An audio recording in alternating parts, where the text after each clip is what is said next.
Hi everyone, it's Simon Johnson. I just thought I'd do a quick video with Councillor Geoff Gledhill, given that Geoff's a member of the South East Community Forum for many, many years. Voting is coming up in the Kingston Council elections and councils all over Victoria. It starts on the 24th, yet you'll get the mail in your letterbox. It's postal voting around the 7th and 8th. So, Geoff, thanks very much for taking the time out of your schedule to join us. No worries, Simon. Pleasure. So, you're a councillor of, 8 years? You've been running in the City of Kingston. Now we've had some ward changes and you're in Melaleuca, which is basically half of Parkdale on the Mordialloc side. I thought I had a few kind of questions on rates and transparency and sporting facilities and things like that we could touch on, real local issues that affect our community. Can I start with rates? And this is something that's so topical. Like, I get my rates notice and I look at it and go, oh my God, this is like crazy, it's going up. And then I hear like there's been a 5% cut and then there wasn't. Can you shed some light on that and tell us what's going on from a council perspective? Yeah, certainly, Simon. Look, rates are based on the value of the property. They're capped, so they increase collectively, or cumulatively, I should say. Rate capping applies to the total amount of money that a council can collect, so it's capped at 2% or 2.5%. But that doesn't mean rates don't increase by more, because if the value of the property increases, obviously the amount of rateable dollars applied to that property increases in accordance with that. So it's an incredibly complex structure, and I sort of sometimes think it's been made so complex so that people just give up trying to understand it. Yeah, that's the bottom line is that I pushed very hard this year to have no rate increase. I was outvoted on that, unfortunately. Councillors did decide, well, look, we'll give people a 5% discount. One would assume that was a 5% discount on last year, but no, it was after a revaluation and the 2% had been applied, and then you got your 5%. So basically you've got about 2.2 to 2.5%. And unfortunately it doesn't apply to businesses. It only applies to people or properties that have a waste collection service supplied by council, because that's where the discount comes off. And it frustrates me greatly that council won't address the fundamental issue of how much does it spend, and does it spend ratepayers' money wisely? So remember, council doesn't earn a thing.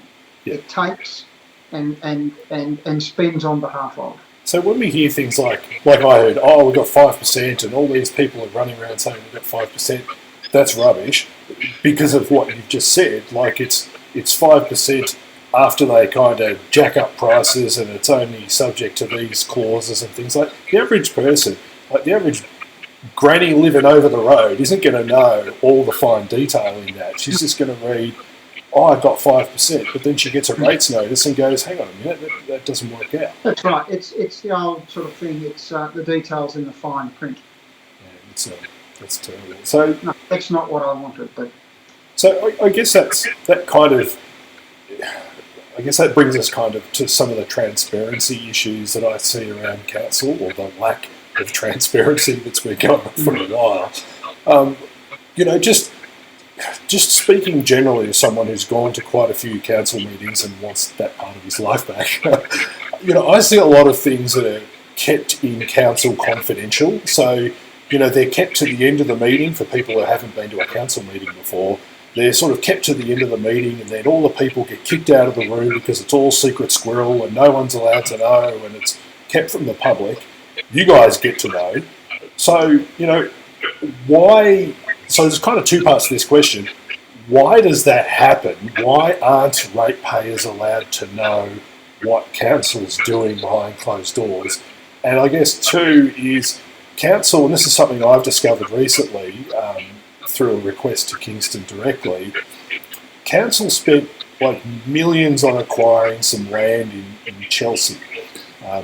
in Torella Road, and that was kept secret.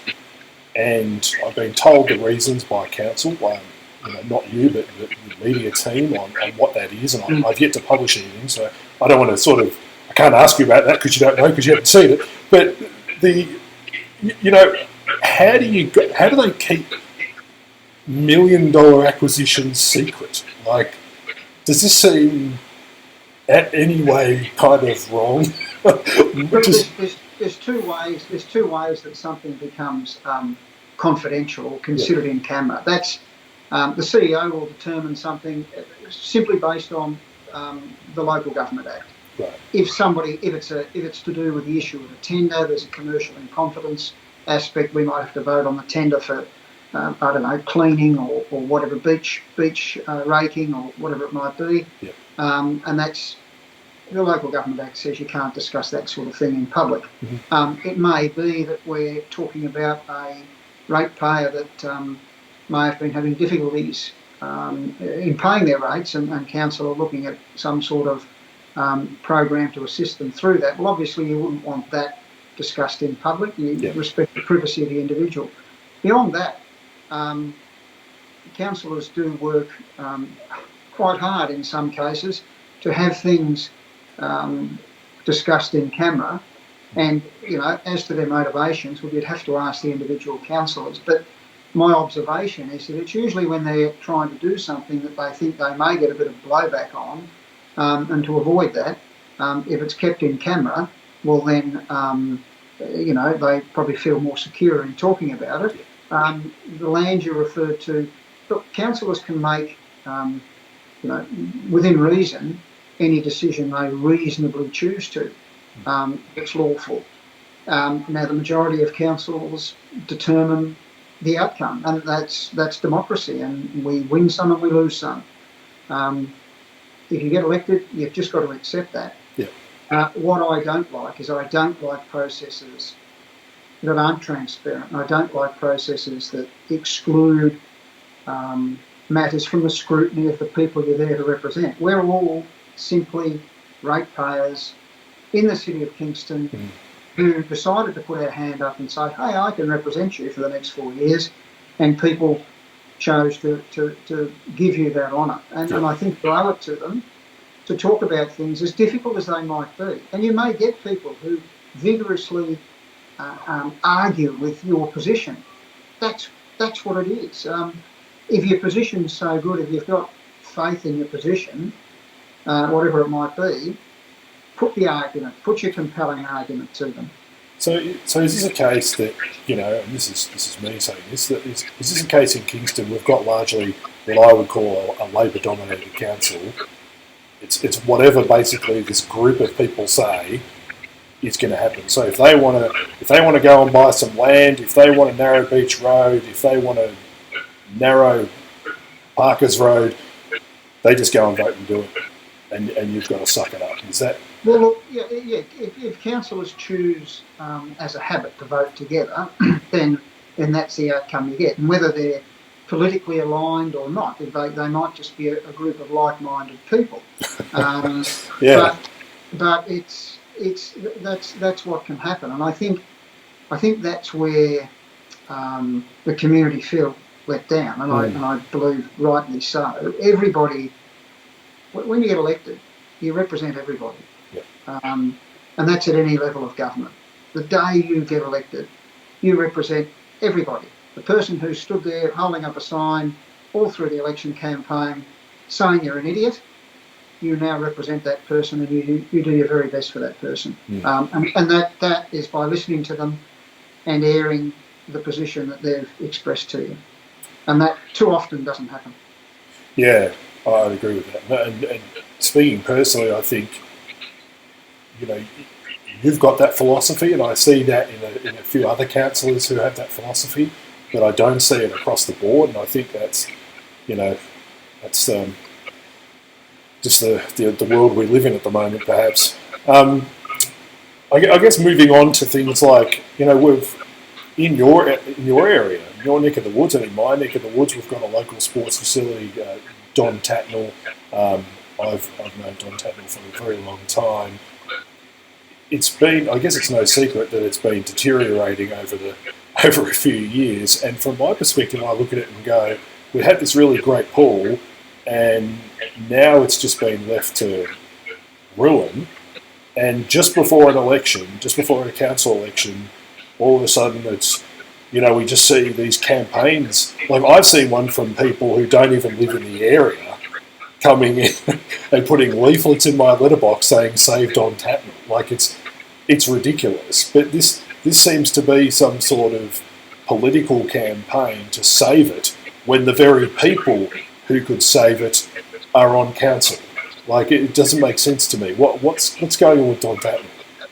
Look, Don Tatnall is 45 years old, and it's been, the upkeep and the maintenance of it has been a source of it's required great investment from council over the last few years, and as a ward councillor, I've pushed for it to be maintained, and things like opening up where Scope operated from for many years, and giving them easy access to the pool, making changes to make it more accessible for older people and people with disability. But there's only so much you could do within that envelope, and I think probably a lot of the works that were going on there over the years actually highlighted some of the deficiencies in terms of the structure and that sort of thing. And it did become it became to the point where a building surveyor said, you cannot occupy this building. Right.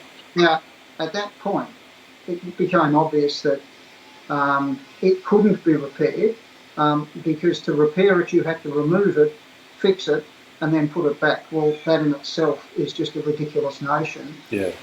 However, it's an iconic part of Mordialloc. It services a number of schools, local residents, clubs. It really is something that people have enjoyed for many, many years. Now, it's not a 50-metre pool where you might train for the Olympics. It's not that. It's never pretended to be that. It's a fantastic neighbourhood facility, along with, as I say, Scope's been there for many, many years. The Mordialloc Community Centre, just what an iconic place that is. It just keeps growing. More than 5,000 people a week going through there. You've then got the leisure centre part of it, the gymnasium part of it. Yeah.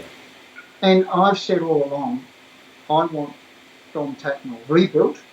And one of the main reasons I want it rebuilt is I want it to be able to cater properly for people with disability, and I want some of the safety aspects that we deem essential now, but didn't 45 years ago. And that's no criticism to people who built the facility 45 years ago. Yeah.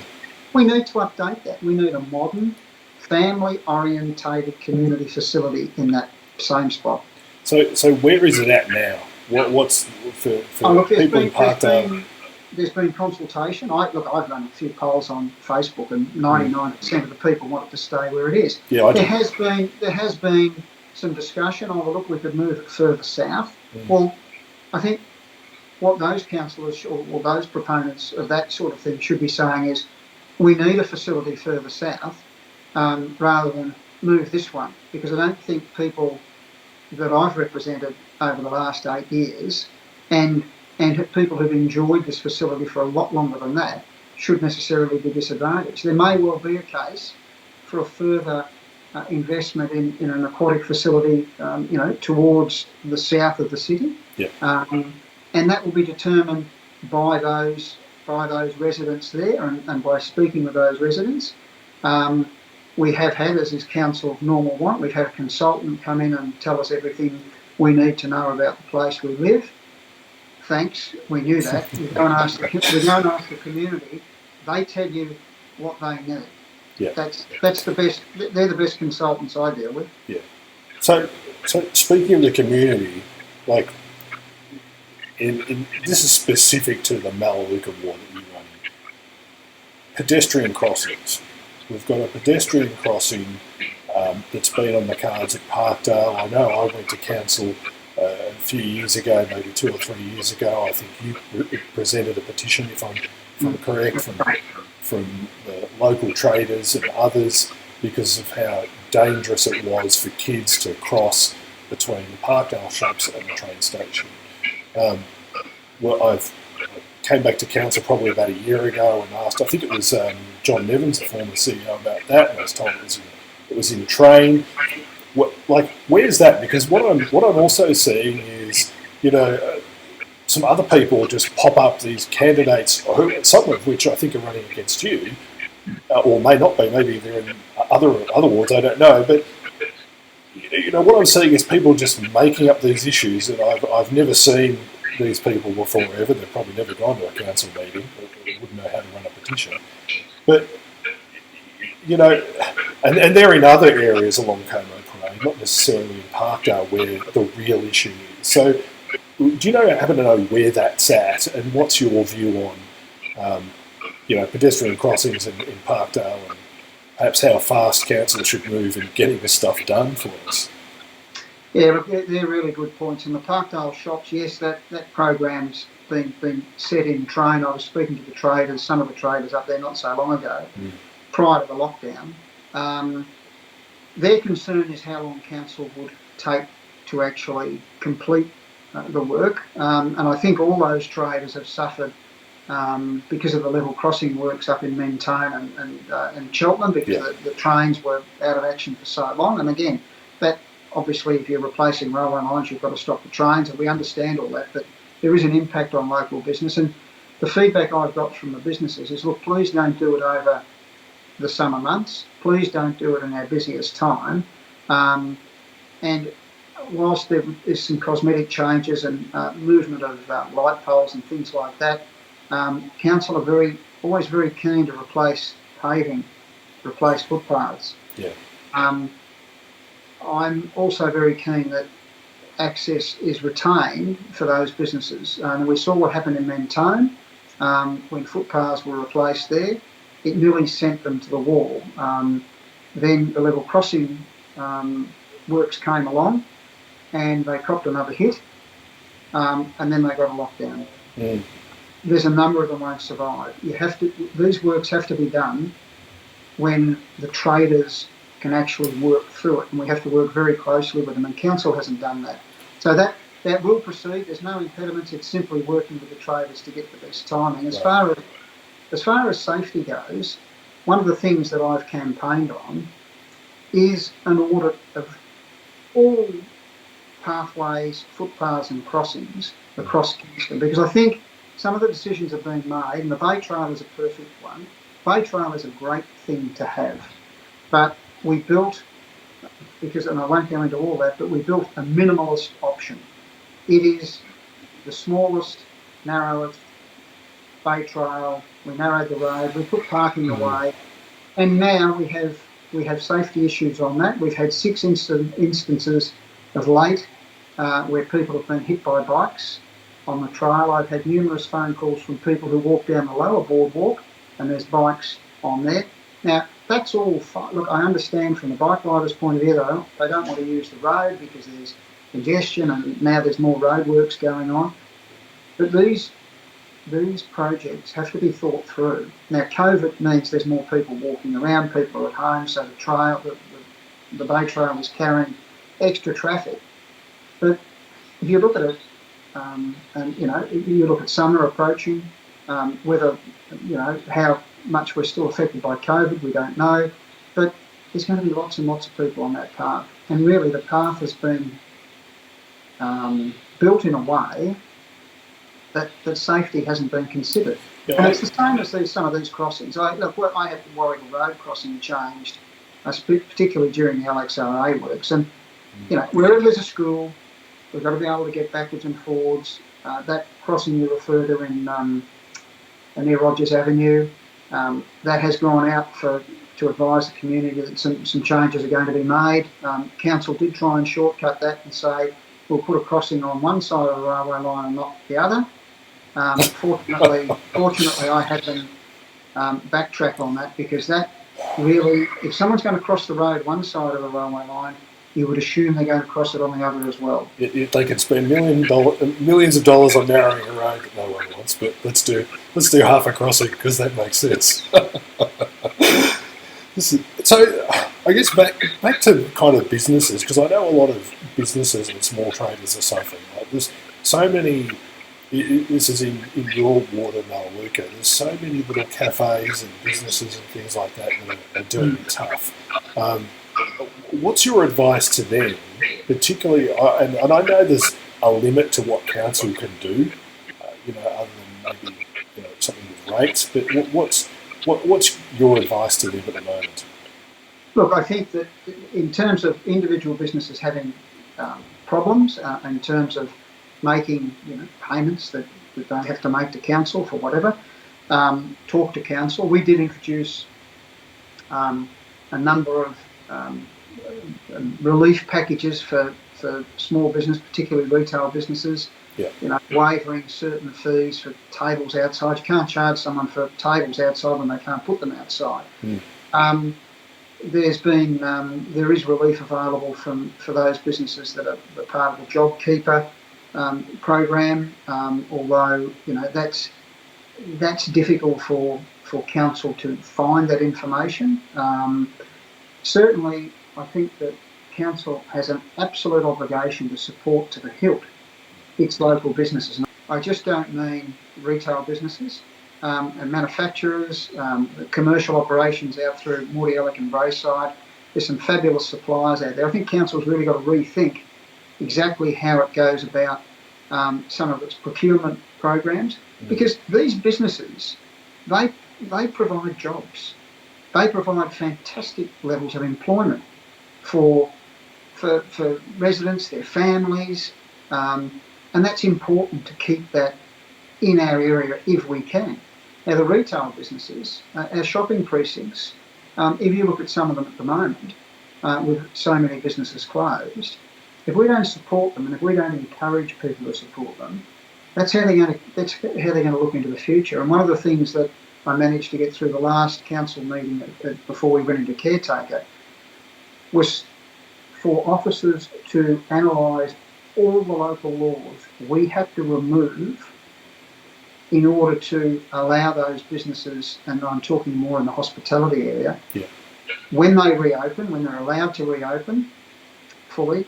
The Premier has been talking about outside trading and that sort of thing. Now, that will be up to individual businesses whether they wish to do that or not. But I just wanted every impediment that we create, and council, rightly or wrongly, does have a reputation for creating impediments, get them out of the way, remove them. Don't compromise safety or food hygiene or anything like that, of course. Get the unnecessary impediments out of the way so that if a business chooses and if it's allowed and it wants to trade in a manner externally that's different to how it's done in the past, then we aren't putting roadblocks there. Equally, we're not creating situations that make it dangerous for passerbys and that sort of thing. Right. So, I guess moving on from businesses and things like that to something I'm conscious of, and that is the environment. And I know both you and I, for example, have participated regularly in Parkdale Beach Patrol and picking up things on the beach. I know I'm sick and tired of picking up cigarette butts and things like that. And just purely out of left field, I remember a couple of years ago doing this, and I went to council and asked, I think this was under John Evans again, the CEO, former CEO, about banning smoking, because we pick up so many bags of cigarette butts and things like that. And back then I was told, no, can't be banned. We're not going to do anything about enforcement.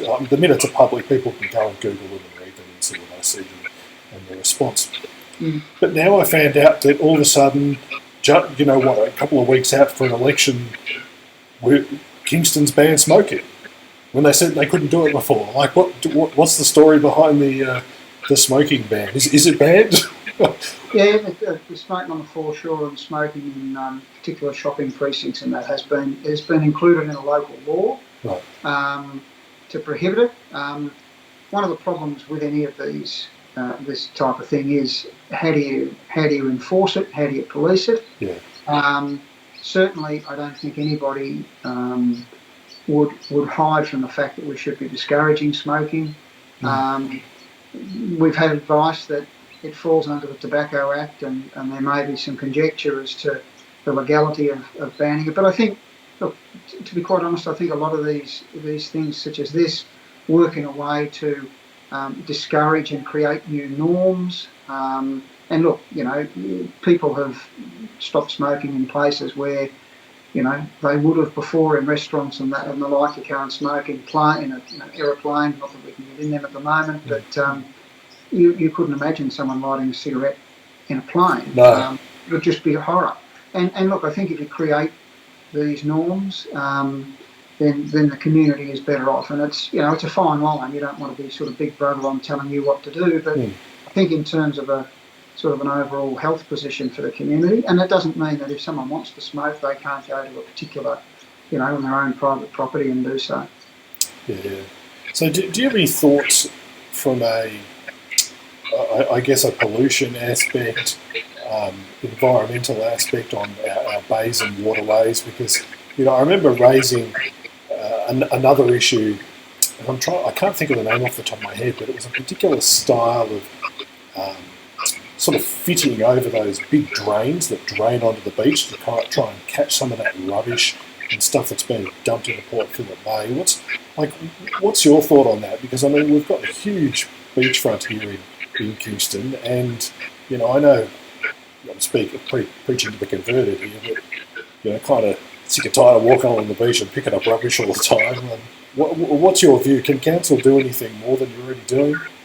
Look, I think we can provide advocacy and we can work with the water authorities. Melbourne Water just replaced not an old drain, but one that wasn't working properly up near Naples Road, and they've built quite an elaborate structure, and there were some issues with the design of that, but it's an open drain in the sense that you can walk up it till it gets too small and you can't walk, and there's concern amongst residents for children's safety and that sort of thing. And I did go back to Melbourne Water and said, why don't you put a grate on it? And they said, that might alter the water flow. Well, only if it was full of rubbish. There has to be a willingness on all our parts to minimise the amount of rubbish that ends up in drains. And look, the water that ends up in the bay, the catchments, it might be making its way down from Clayton or wherever into the Mordialloc Creek, for instance. So there's that aspect of it, but there's also trying to retain stormwater. And I think long term, water is a scarce resource in Australia. Now we mightn't think it, when it's raining outside and we think, look, it's wet.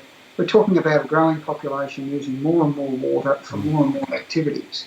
So I think at some point in time there has to be a willingness on the part of the government, the state government, and it may even involve the federal government to make a commitment to actually stop some of that water heading out into the bay. Now clearly you won't stop all of it because, the local catchment will still run out there. But in terms of retaining that water, and there's certainly Melbourne Water, and I know even Kingston in our engineering areas, the technology is there to retain that and then use that water to water our parks and gardens and football ovals and the like, instead of using, as we do now, drinking water. We water our grass with the same water we drink. So, the bay to me is one of our most precious natural resources. We should be doing everything, along with the other coastal councils, to actually mitigate the damage we do to it. And we do damage it simply by being here. We cause it problems, and I think there's a lot of work to be done on that. And I'm not saying that council can afford to do that off its own bat, but we can certainly work with the authorities to get a better outcome. Yeah. Well, I guess one final thing, speaking about councils and wards and things, there's a lot of ward changes. A lot of ward changes in this election. We've gone from, what is it? Is it 3? It's north, centre, south. Wards to, 11? 11, that's right. 11 wards. This is lots and lots of councillors. You're up for election. You've got a whole heap of people who, quite frankly, I've never heard of any of them, running against you in this tiny little ward of Melaleuca, which makes up half of Parkdale. seems a bit bizarre that we're just changing the structure in the middle of in the middle of a pandemic, and that's causing all sorts of issues. Is there anything further that you would like to add to anything that I've said, or is there anything else you want to discuss? You've got a free kick here to say whatever you like. As far as the wards go, it was difficult to understand why the minister made that decision. The VEC had done an assessment, said, look, we'll stick with 3 wards, we'll put an extra councillor in the north and the south because there's some population growth there. That would have taken us to 11. The minister, in one of his final acts before he departed, said, no, we're going to single councillor wards, and there's going to be 11 of them, and these are the boundaries, and that's it. And you like it or you lump it. We did have some input into the names, but even that was subject to ministerial veto. So look, we did ask for, what was the strategy behind it, what was the need for it, and we didn't get an answer. So look, as far as the elections go, everybody's got that right to stand, obviously, and it's great to see people wanting to do that. I do think that even though I'm a member of a political party myself, I'm a member of the Liberal Party, they have nothing to do with local government, nothing at all. I think it's disappointing when political parties do try and get involved, because this is local. There's no politics locally. We're talking about school crossings before. Yeah. It's no more dangerous or safer for the child of a Liberal or a Labor voter crossing the road. The Bay Trail, it's exactly the same. Everything we do is for the entire community. It doesn't divide along party lines, as the term they use. So it's unfortunate that from time to time certain parties choose at a high level to get involved, and I just hope that the community can see that and make their decision accordingly. Yeah. Can I just ask, or just make an observation on one point? There seems to me that there's a lot of so-called independent candidates, people who identify, they put on their flyers that they're independent. But when you Google their name, you see that they're a member of the Labor Party, or they're in a photo with a local MP, or they're giving a speech at a Labor event or something like that. It's pretty clear to me that they're either a member of the Labor Party or they're mates with someone who is.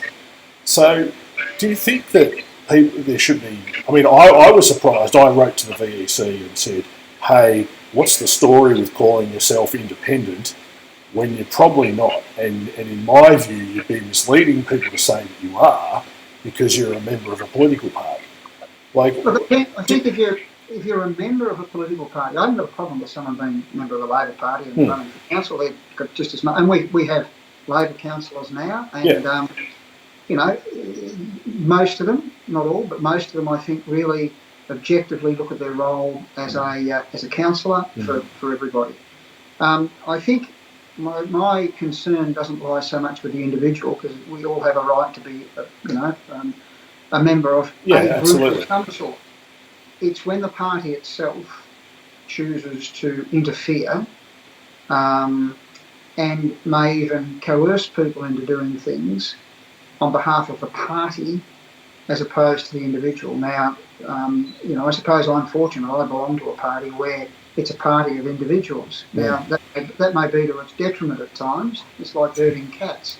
However, it's a party that respects the individual as opposed to other philosophies. Now, what I don't like is when those other philosophies are imposed on local government, because people are not aware enough of what goes on, and I don't think that's fair. We are a local council. We are interested in rates, roads and rubbish. We are not here to save the world. Individuals, we'd like to contribute to a better world. We'd like to do good things and make good decisions. But the thing we have to do is we have to look after the areas we're responsible for first and foremost, and not one of those areas has any need for party politics. Yeah, I agree. Well, I think that's a brilliant note to end on. So with that, thank you very much for Thank you. all your time. It's and thanks for everything you do in the community too. I know there's thousands of people who appreciate the efforts you make. And at the end of the day, all we all want, everybody wants, is a better place. It's a better Kingston, a better place to live. Yeah, absolutely. Well, thanks very much again. Best of luck with the election. If people want to help you, and I know you've helped a lot of people, what's the best way to get in touch with you? Should they leave a comment? Should they go to your website? Yeah, go to my website. Go to Facebook. Just get in contact with me. Most people seem to have my phone number and my email address, and actually know where I live. So you can't drop in at the moment because of COVID, but there's plenty of ways to contact me. Get in contact. Love to hear from you. Cool. Thanks very much for your time. Thanks, Simon. See ya. Bye.